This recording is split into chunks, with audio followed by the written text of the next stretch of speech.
નમસ્તે મિત્રો, હું છું સિદ્ધાર્થ છાયા.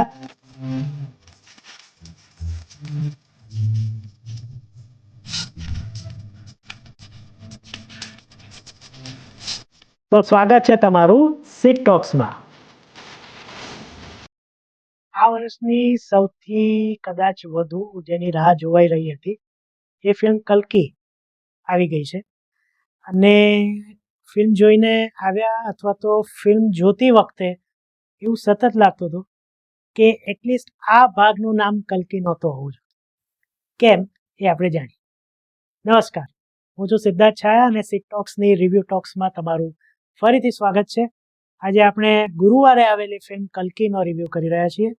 અને આ ફિલ્મમાં એક રીતના જો તો સાઉથ અને નોર્થના દિગ્ગજ કલાકારો છે. નોર્થમાંથી તો એક જ છે, પણ જે ફિલ્મમાં પ્રભાસ હોય, કમલ હસન હોય, શોભના હોય, દીપિકા પદુકોણ હોય અને અમિતાભ બચ્ચન હોય, એટલે એ ફિલ્મમાં ટ્રીટ જ ટ્રીટ હોય એવું આપણે માનીને ફિલ્મ જોવા જઈએ.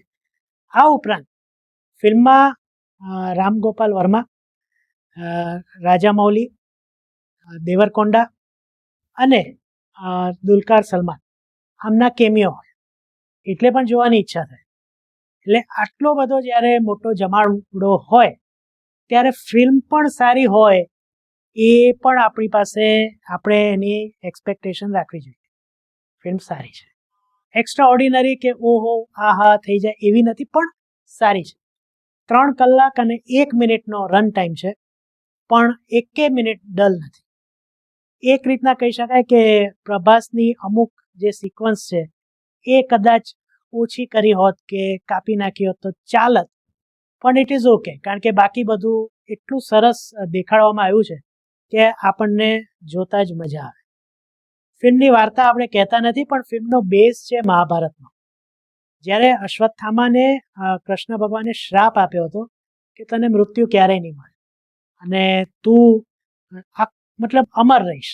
અમર રહેવું આમ જો તો જે રાક્ષસો છે આપણે જાણીએ છીએ અમરત્વ માટે કેટલી મહેનત કરતા હતા, પણ અશ્વત્થામા માટે તો અમરત્વ એક શ્રાપ બની રહ્યું. પણ કૃષ્ણ ભગવાન એક રસ્તો પણ આપે છે કે મારો જ્યારે 10મો અવતાર થશે એની સંભાળ તારે રાખવાની છે, અને તે જે પાપ ખાતર જે મેં તને શ્રાપ આપ્યો છે એ પાપનો તું પ્રાયશ્ચિત કરી શકીશ. આ બેઝ ઉપર આખી સ્ટોરી છે. અને લગભગ આજથી પણ 800 વર્ષ પછી શું થશે એનું એક વાત અહીંયા કહેવામાં આવી છે. જ્યારે ગંગા નદી સાવ સુકાઈ ગઈ હોય છે, લગભગ રણ પ્રદેશ થઈ ગયો હોય છે, વરસાદ પડતો નથી, એટલે કહેવા એવું માંગે છે કે અત્યારે જે આપણે પ્રકૃતિ સાથે કરી રહ્યા છીએ એનું આજથી 800 વર્ષ પછી શું થશે એનો એક ચિતાર પણ આપવામાં આવ્યો છે. પરફોર્મન્સની વાત કરીએ તો સૌથી પહેલા આપણે લઈએ સૌથી નાનું પાત્ર જેનું છે પણ મહત્વના કલાકાર છે એ છે કમલ હસન. એમને નેગેટિવ શેડ છે, પણ એમનો જે મેકઅપ કહો કે એમને જે રીતના ઉઠાવ આપવામાં આવ્યો છે એ બહુ જોરદાર છે. એટલે કહીએ ને કે ચામડી વગરનો વ્યક્તિ કેવો હોય તમે વિચાર કરો, ખાલી માંસ ને એવું બધું જ હોય તે કેવો લાગે, એ જાતનો કમલ હસનને દેખાડવામાં આવ્યા છે અને એ નેગેટિવ શેડ છે. ત્યાર પછી વાત કરીએ તો જે રોલ દીપિકા પદુકોણનો છે એ બહુ મહત્વનો રોલ છે, જેને કારણે આટલી બધી મારામારી ભાગાદોડી આ ફિલ્મમાં થાય છે એ દીપિકા પદુકોણ છે. આ ઉપરાંત સાઉથના પણ ઘણા નાના મોટા એક્ટર્સ છે, હું બહુ ઓળખી શક્યો નથી, એ છે એમાં.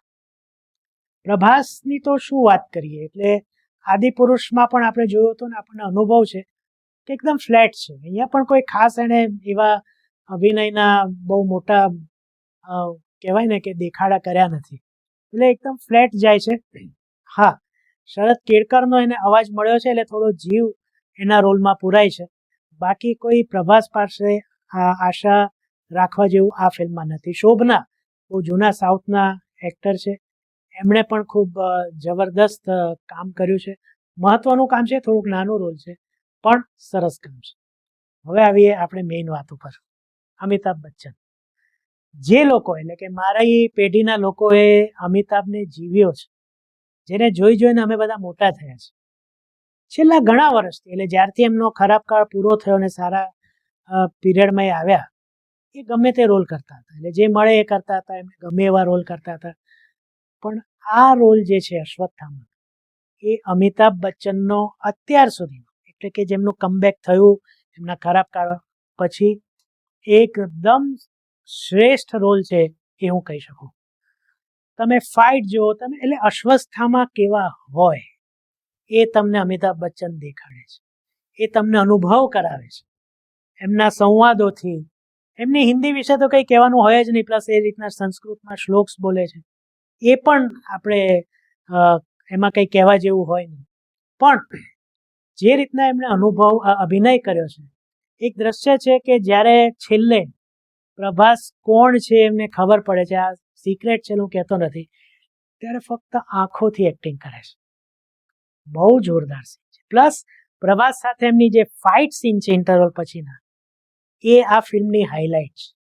અને જે અમિતાભના ફેન હોય ને મારા જ્યાં, હું તમને ઉદાહરણ આપું, આંખે, એમાં એક દ્રશ્યમાં અક્ષય કુમાર અને અર્જુન રામપાલ અમિતાભને મારતા હતા, ત્યારે મારા જેવાને બહુ દુઃખ થયું કે યાર અમિતાભ માર ખાય. અહીંયા જે પ્રભાસ સાથે એમણે ફાઇટ કરી છે, અને અશ્વત્થામા એટલે જેને કોઈ મારી જ ન શકે, જેને કોઈ પ્રહારની અસર ના થાય, એ શક્તિ એમણે જે દેખાડી છે એ જોરદાર છે. એટલે આ ફિલ્મનું નામ જેમાં આપણે જોયું આપણા પોસ્ટરમાં કે અશ્વત્થામા રાખી દો, તો એટલીસ્ટ આ ભાગનું નામ તો એવું રાખવા જેવું હતું, કારણ કે પહેલેથી છેલ્લે સીન સુધી છવાઈ ગયા છે. પહેલા સીનમાં અને છેલ્લે એ યંગ લુકમાં આવે છે, એ પણ જોરદાર લાગે છે. એટલે કદાચ વીઆઈનો કે કંઈક એમણે લીધો હશે એઆઈનો લાભ, પણ બહુ જોરદાર દેખાય છે. એટલે અમિતાભ બચ્ચન માટે તો જેટલું કહીએ એટલું ઓછું છે. ફિલ્મની ક્વોલિટી પ્રોડક્શનની જબરદસ્ત છે, કશું કહેવાય એવું નથી.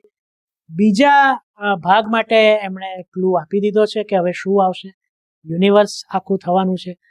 પણ આ ભાગ તો બહુ સરસ છે. આપણા પુરાણોમાંથી રેફરન્સ લીધા છે, મહાભારતમાંથી રેફરન્સ લીધા છે, એટલે ઓથેન્ટિક લાગે એવું બિલકુલ કહી શકાય ફિલ્મમાં.